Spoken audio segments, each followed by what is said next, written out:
स्वागत है आपका मिलर टाइम्स में। मैं आपके साथ रुखसार अहमद। बिल्किस बानो के 11 दोषियों को 15 अगस्त के मौके पर रिहा कर दिया था। इस खबर के बाद बिल्किस अंदर से सहम गई थी। उनकी रिहाई के बाद आमजन का न्याय से भरोसा उठने लगा है। महिला खुद को सुरक्षित नहीं कह रही। सोशल मीडिया पर बिल्किस के इंसाफ के लिए न्याय की मांग उठ रही है। लोगों का कहना है कि निर्भया के गुनाहगारों को भी ऐसे ही छोड़ दिया जाता। एक तरफ हमारे पीएम मोदी लाल किले की प्राचीर से महिलाओं की सुरक्षा की बात करते हैं, वहीं उसी दिन एक महिला के रेप के आरोपियों को छोड़ दिया जाता है, उन्हें माला पहनाई जाती है। 11 दोषियों को छोड़ने का डर उस गांव के और लोगों में भी आ गया है जहां बिल्किस रहती हैं। इस डर से 70 मुस्लिम परिवार ने गांव छोड़ना शुरू कर दिया है। एक रिपोर्ट के मुताबिक गुजरात के दाहोद जिले के रांधिकपुर गांव के एक निवासी ने इस बात का दावा किया है कि बिल्किस बानो के 11 दोषियों की रिहाई के बाद मुस्लिम परिवार दहशत में जी रहे हैं। उन्हें अपनी सुरक्षा की चिंता होने लगी है कि गाँव वालों को डर है कि दोषियों के रिहा होने से फिर से हिंसा ना भड़क जाए।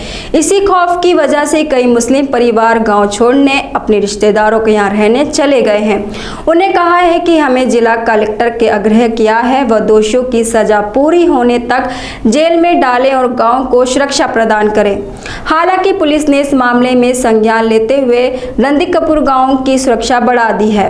पुलिस उपाधीक्षक डीएसपी आरपी देवधा ने कहा कि कुछ ग्रामीण अपना घर छोड़कर दूसरे शहरों में अपने रिश्तेदारों के यहाँ रहने चले गए हैं।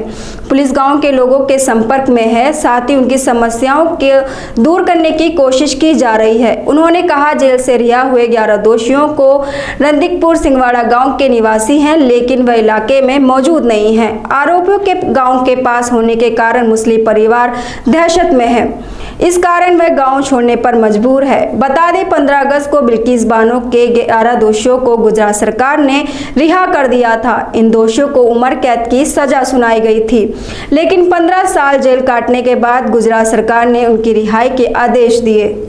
इन दरिंदों ने 3 मार्च 2002 को गुजरात दंगों के दौरान दाहोद जिले के रांधिकपुर गांव की रहने वाली बिल्किस बानो के साथ सामूहिक बलात्कार किया और उनके परिवार के 7 लोगों की हत्या कर दी थी। कोर्ट ने दरिंदों को दोषी मानते हुए उम्र कैद की सजा सुनाई थी, लेकिन गुजरात सरकार ने 15 साल बाद इन्हें रिहा करवा दिया।